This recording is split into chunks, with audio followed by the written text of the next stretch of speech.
আসসালামু আলাইকুম। গত কয়েকদিন ধরে দেশের বিভিন্ন জায়গা থেকে নিউজ দেখছিলাম, ছোট বাচ্চা শ্বাসনালীতে খাবার আটকে গিয়ে মৃত্যুর সংবাদ। কিন্তু গত কয়েকদিন আগে আমার হসপিটালে আমি নিজে এরকম একটা এক্সপিরিয়েন্স করি। একটা ছোট বাচ্চা মোটামুটি 2 বছরের চোকিং নিয়ে আসে।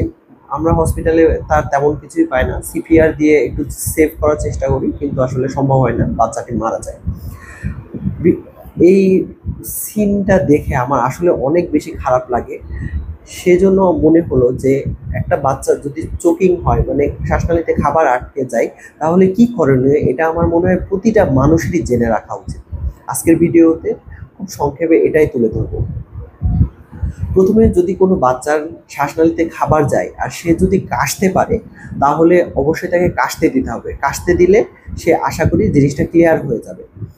কিন্তু বাচ্চাটা যদি কাশতে না পারে, চোখ মুখ যদি নীল হয়ে যায়, তাহলে ভিডিওতে দেখানো উপায়ে বাচ্চার বুকের নিচে হাত রেখে উপুড় করে তার পিঠের দিকে এভাবে 5-6 বার আস্তে আস্তে বাড়ি দিতে হবে। যদি তারপরেও বাচ্চাটির চোকিং না ঠিক হয়, সাথে সাথে তাকে উপুড় করে বুকের সাইডে 2 আঙ্গুল দিয়ে 5 বার বাড়ি দিতে হবে। মোটামুটি এই প্রসিডিওরটা যদি সঠিকভাবে করা যায়, তাহলে বাচ্চাকে অনেকটাই সেভ করা যাবে। তারপরে যদি সমস্যা হয়, দ্রুত হসপিটালে নিয়ে যাবে। আশা করি ভিডিওটা সবার জন্য অনেক বেশি উপকারী হবে। যদি ভিডিওটি উপকৃত হয়ে থাকেন, তাহলে মন্তব্য জানান এবং ভিডিওটি শেয়ার করে দিন। ধন্যবাদ। আসসালামু আলাইকুম।